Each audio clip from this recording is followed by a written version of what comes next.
What is the surprising history behind Medicare's creation? Imagine a time when seniors face the harsh reality of paying for their health care out of pocket, often leading to financial hardship. Now, picture a nation that decided to change that story. Medicare was created in 1965 as a federal health insurance program mainly for Americans aged 65 and older.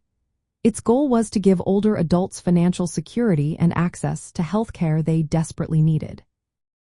But the story behind how it came to be is quite unexpected. The idea of national health insurance for the elderly didn't just pop up overnight. It actually faced decades of resistance from politicians and the public. Before Medicare, many seniors had no health coverage or only limited options. Private insurance companies often denied coverage or canceled policies for older people considered high risk.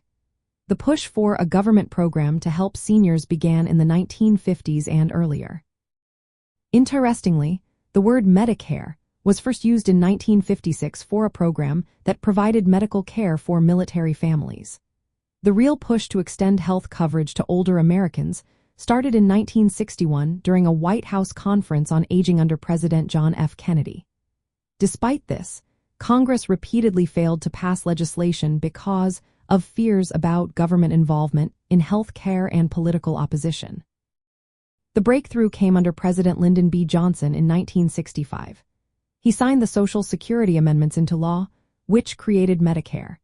This was part of a larger effort to expand Social Security benefits and social safety nets. The signing took place at the Harry S. Truman Presidential Library, symbolically linking Johnson's achievement to President Truman, who had long championed national health insurance but was unsuccessful. Interestingly, Harry Truman and his wife were the first to receive Medicare cards, highlighting the long struggle to establish the program. Initially, Medicare had two parts. Part A covered hospital stays and was funded by payroll taxes. People who paid into the system for at least 10 years didn't have to pay premiums. Part B covered outpatient services and required a monthly premium. This setup reflected the insurance market of the time, where hospital coverage was common but doctor visits were less often insured. The creation of Medicare was a major shift in social policy. Before it, many seniors lacked hospital insurance, and private insurers often refused coverage. Medicare marked the first time the federal government took on financial responsibility for health care for older Americans. Over the years, Medicare has grown to include additional parts and options, like Medicare Advantage plans, to adapt to changing healthcare needs. Understanding this history is important because Medicare remains a key part of financial security for retirees today.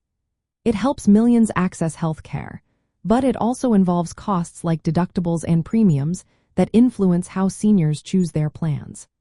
The story of Medicare's creation is surprising because it took more than 20 years of political effort, changing attitudes, and strategic compromises to bring it to life. This history shows how a nation can come together to create a program that fundamentally changed how seniors pay for and access health care in the United States.